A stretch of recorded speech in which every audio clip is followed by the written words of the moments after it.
A woman will literally rewrite the entire story of your relationship inside her head. She'll rehearse the breakup speech, mourn you, and mentally move on, all because you failed to do one thing she desperately wanted but refused to ask for. And the worst part?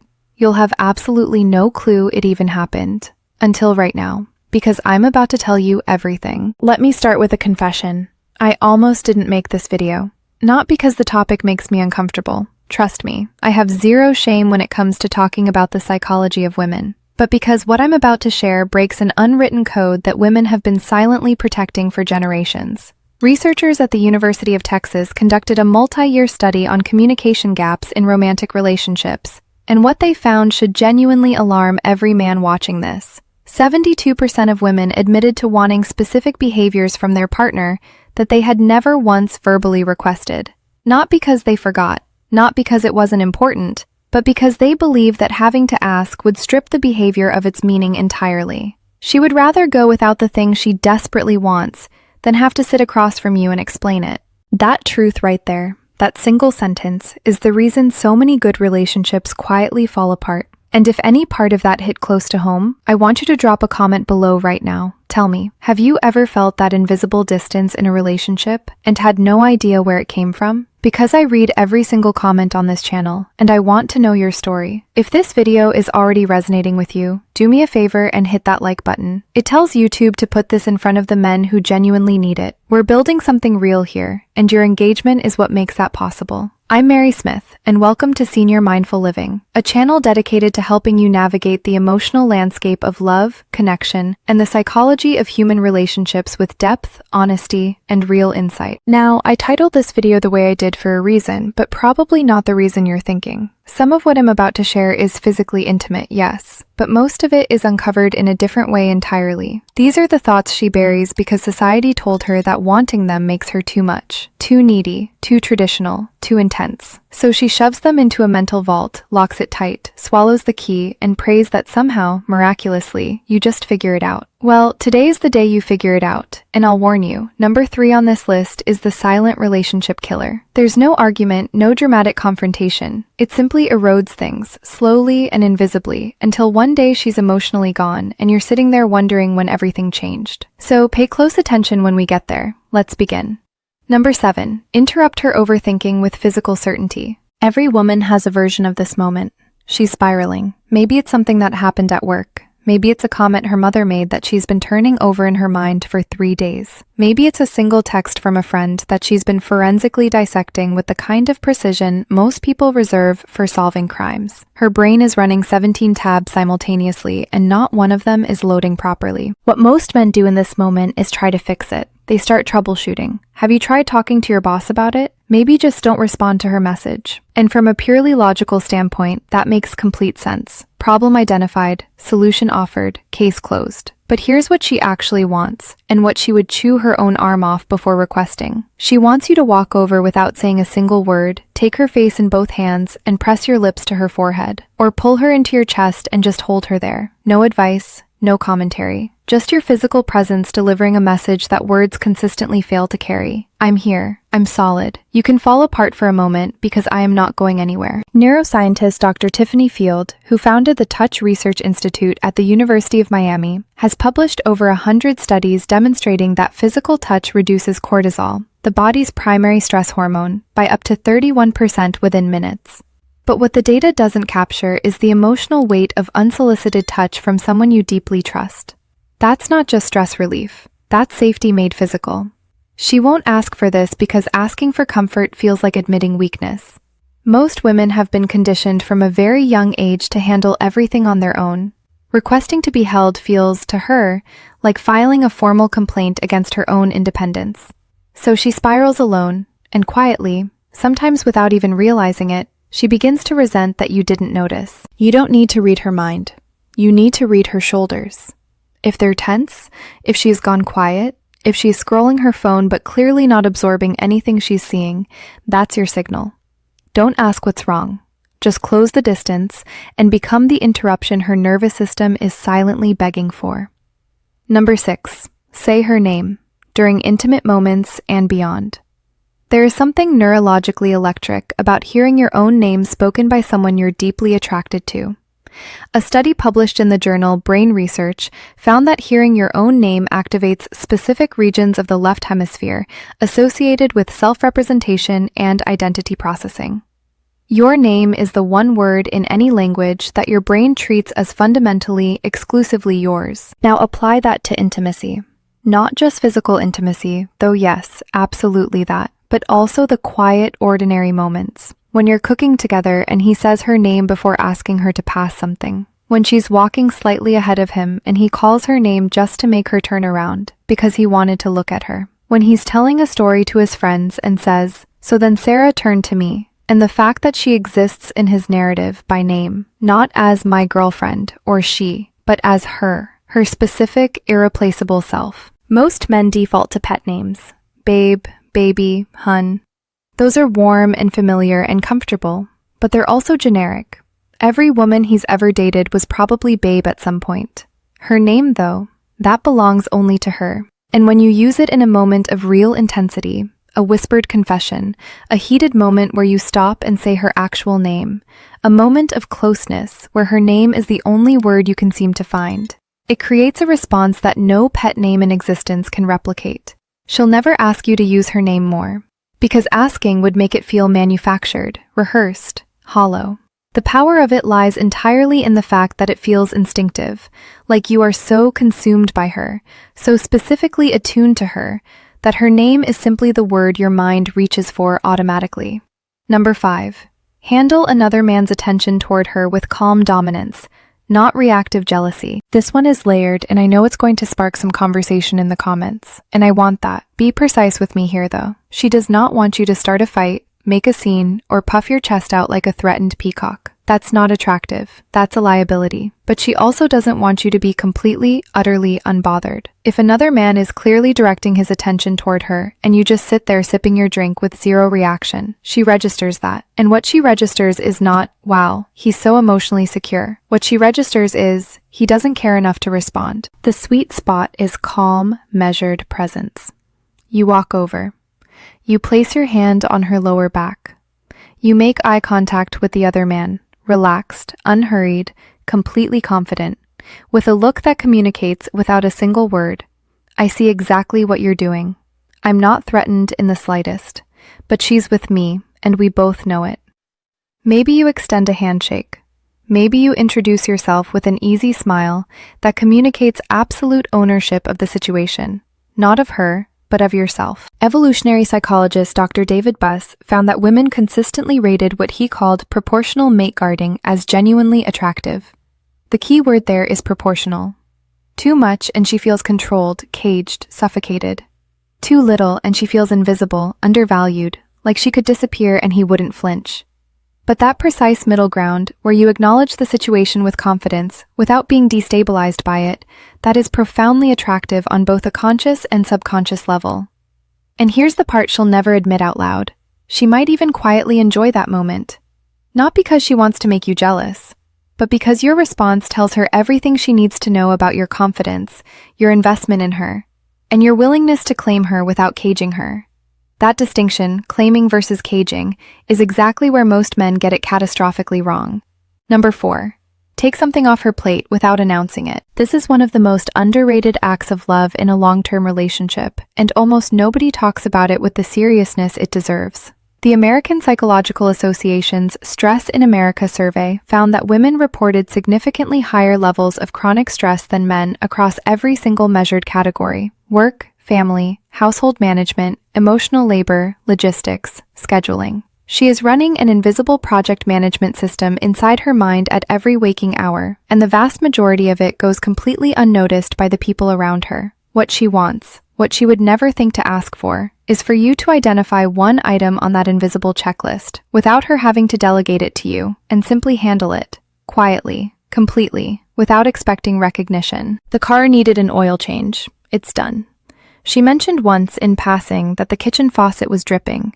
You fixed it before she got home.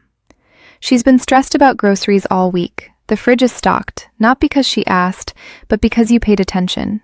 Researcher Eve Rodsky explores this concept in depth in her book Fair Play, where her research reveals that in most heterosexual relationships, women carry roughly 70% of what she calls cognitive labor, the invisible mental weight of remembering, planning, and managing the details of shared life. And the exhaustion, Rodsky found, isn't really from the tasks themselves. It's from being the only one who remembers that the tasks exist. When a man proactively handles something without being prompted, without needing direction, without requiring follow-up, it creates a wave of relief and attraction that is almost embarrassingly powerful. She feels genuinely cared for, not because the task was difficult, because the noticing was rare. And she will never ask you to do this, because asking you to take something off her plate is, ironically, just another thing on her plate. The moment she has to identify the task, explain it, and check whether you followed through, she's already done more work than if she'd handled it herself. The magic is in the initiative. The magic is in her coming home and realizing something is already taken care of, and she didn't have to think about it for even 1 second. Men who master this become genuinely irreplaceable, because in a world where she has to manage everything, the man who manages something for her becomes the only place where she can truly rest. Number 3, and I warned you this one was coming. She wants you to pursue her after you already have her. That's it. That's the whole thing. And it is staggering, genuinely staggering, how many men completely abandon this the moment the relationship becomes official. During the early days of dating, you were extraordinary. You texted first. You planned intentional dates. You complimented her without being prompted. Every single interaction felt like you were actively, deliberately choosing her. Like being with her was a privilege you were fully aware of and deeply grateful for. And then you got comfortable. And comfort is a beautiful thing. But somewhere in the quiet space between comfort and complacency, you stopped doing the things that made her fall for you in the first place. Not because you stopped caring, because you assumed the work was done. Dr. John Gottman, whose research has predicted relationship outcomes with over 90% accuracy, identifies this as the erosion of what he calls turning toward. His data shows that couples who eventually separated had a turning toward rate of only 33%, meaning they responded to each other's bids for connection less than a third of the time. Couples who stayed deeply connected maintained a rate above 80%. She doesn't need grand romantic gestures every single week. She needs evidence, consistent, undeniable evidence that you would choose her again today, that if you met her for the very first time this afternoon, you would still pursue her with the same energy, the same intentionality, the same hunger to know her, that she has not, quietly and invisibly, become furniture in your life. She will never say, "I need you to pursue me again." Those words feel desperate to her, humiliating even. So instead, she goes quiet. She begins investing less because you invested less first. And by the time the conversation finally happens, if it ever happens, the emotional distance has already hardened into something far more difficult to reverse. A random Tuesday afternoon text that says, "I was just thinking about you and I had to tell you." That takes 4 seconds to send, and it can sustain weeks of emotional connection. A date you planned not because she asked, but because you refuse to stop being the man who plans things. That communicates more than 1,000 "I love yous" delivered on autopilot. The men who keep pursuing their partners long after the initial chase is over are the men whose partners never stop being in love with them. The men who stop? They become roommates, slowly, quietly, and then all at once. Number 2, be verbally explicit about your desire for her, specifically, uniquely, irreplaceably her. Most men believe that women want to hear that they're beautiful, and they do, but "you're beautiful" has become the baseline. It's the emotional equivalent of a standard tip, expected, appreciated in a general sense, but not the thing that gets remembered. What she actually wants, the words that she replays quietly in her mind at 2 in the morning, those are built entirely on specificity. Not "you're beautiful," but "the way you tilt your head when you're working through something serious makes it genuinely difficult for me to think straight." Not "I'm attracted to you," but "I watched you walk across the room at that party last weekend and completely lost track of the conversation I was having." Not "you look good today," but "whatever you did with your hair this morning has been distracting me since the moment I saw you, and I want you to know it's becoming a problem." Do you see the difference? The first set of compliments describes her. The second set confesses to a condition. It communicates, "You have disrupted my ability to function normally, and I am not remotely sorry about it." That raw, almost confessional quality, where you're not delivering a prepared line but admitting to something that feels slightly out of your control, that is what makes a woman feel genuinely, deeply desired. She'll never ask for this because you cannot request obsession. It has to come from authentic overwhelm. And here's the beautiful truth. If you actually feel it, and most of you do, all you have to do is stop censoring yourself. The thoughts are already there. You're just not saying them out loud. Start saying them out loud, tonight. And number 1, physically move her. I saved this for last because it's the behavior that creates the fastest, most visceral response in women, and yet it's the one that men are most hesitant to do. She wants you to physically guide her, reposition her, move her, with quiet confidence and without asking for permission first. Your hand on her waist, steering her to the inside of the sidewalk so she's not walking next to traffic. Your fingers laced through hers, pulling her in a different direction because you spotted something you want to show her. Your palm on her lower back, guiding her through a crowded doorway. Your hand resting on her thigh under the table, not performing, not groping, just present, warm, certain. Standing behind her, both hands finding her hips, gently turning her toward something without a word of explanation. A study published in Evolutionary Behavioral Sciences found that women rated physical assertiveness, defined specifically as confident, non-aggressive physical guidance, as one of the top 5 indicators of a genuinely desirable partner. This behavior activated simultaneous associations with protection, decisiveness, and physical self-assurance. The psychology underneath it is ancient. Physical movement communicates that you are present in your body, comfortable in your own strength, and confident enough not only to occupy space, but to include her in that space, without hesitation, without apology. This is number 1 because it exists entirely outside of language. You cannot fake it with words. You cannot text it. It only lives in real time, in the electricity of physical proximity and the quiet confidence to close that distance without second-guessing yourself. She will never say, "I wish you would just take my hand and lead me somewhere." But every single time your hand finds her lower back and redirects her, every time you pull her closer without needing to explain why, you become the man she measures every fictional character and every passing daydream against. And none of them win, because they're not real. And you are standing right there, hand on her back, proving that reality is better than anything she could imagine. So now you have all 7 things women have been quietly, stubbornly, silently wishing for since the very beginning of romantic history, and refusing to verbalize